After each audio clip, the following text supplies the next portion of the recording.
Now, in a follow-up to a series, Left Behind, Mike shows us exactly how the feds are stepping in. The state's problems in calculating release dates can force inmates to spend a few extra weeks in prison, like Johnny Treweek, who was locked up for battery. Or they can lead to profound mistakes, like the life sentence issued to Jamal Cox, whose sentence as a 3-time nonviolent multiple offender should have been capped at 3 years. He served 10 before the error was corrected. Missed holidays, missed birthdays, missed Christmases, missed Thanksgivings, family time that these people will never get back.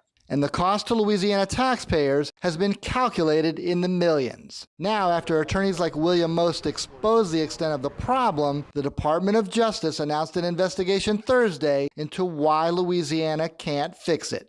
That this just wasn't a slip up here or a slip up there, that there's some systemic problem that needs to be fixed. Tell me about that. Yeah, that's right, Mike. And I know your reporting has covered this in really great detail, which is that the Department of Corrections has known since at least 2012 that they are holding thousands of people past their release date each year.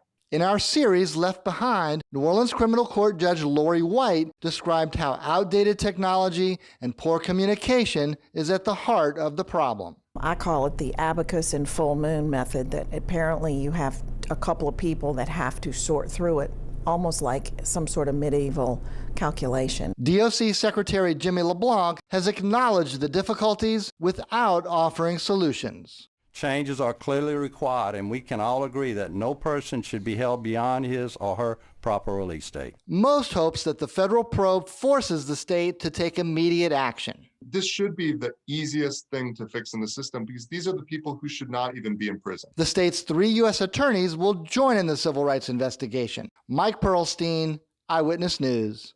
In an emailed statement, a spokesperson for the Department of Corrections wrote that they, quote, look forward to fully cooperating with the U.S. Department of Justice. The DOC takes this very seriously and will assist in whatever way necessary in this investigation. Now, civil rights probes such as this one often result in consent agreements like the one now guiding the NOPD.